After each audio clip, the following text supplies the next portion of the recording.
திருப்புகழ் 146.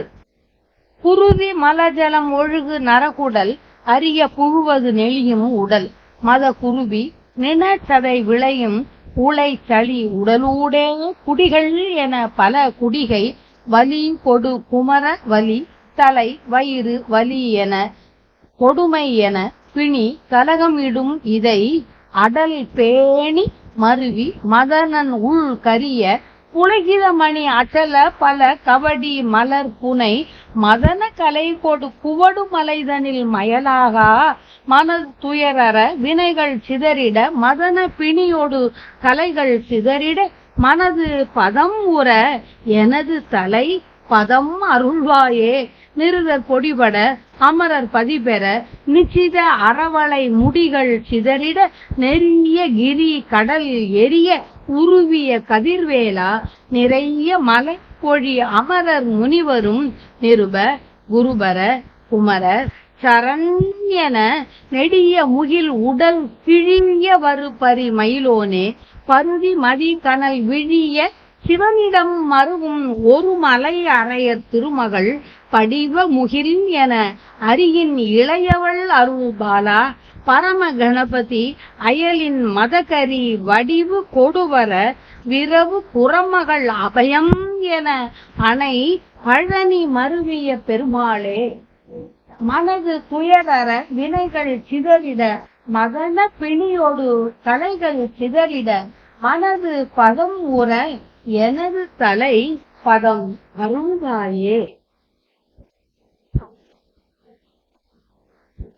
அசுரர் அழிந்து தூளாகுமாறும் தேவர்கள் தம் நகரத்தை பெறுமாறும் கூர்மையான நரகர்களை சக்கராயுதமாகியவற்றின் உச்சிகள் சிதறும் மலைகள் பொடியாகவும் செலுத்திய வேலையுடையோனே நிறைந்த மலர்களை சொருகின்ற தேவர்களும் முனிவர்களும் மன்ன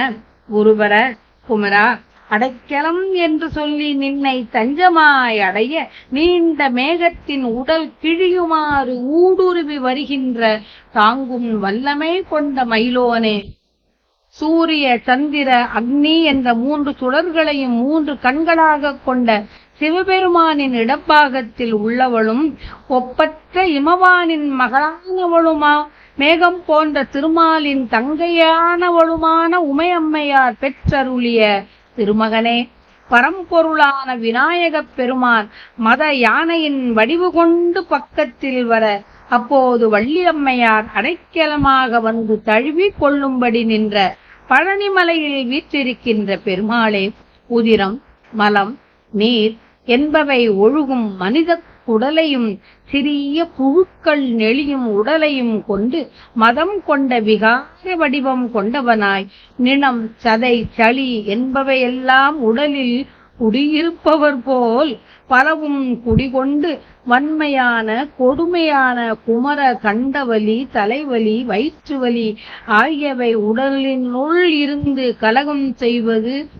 இந்த உடலை பலமாக விரும்பி மங்கையரை தழுவி பொறாமையால் மன்மதனின் மனமும் கரிய புலகாஞ்சிதமும் மணிமாலைகளும் அணிந்த மலை போன்றதும்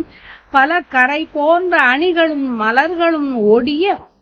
ஓடிய காமநூலில் சொன்ன வண்ணம் கொங்கையான மலையில் நான் மயங்கிக் கிடக்காத வண்ணம் என் உள்ள துன்பம் கெடவும் வினைகள் அழியவும் மனம் பக்குவமடையவும் என் தலையில் நின் திருவடிகளை சூட்டி அருள்வாயாக அருள வேண்டும் என்றவாறு.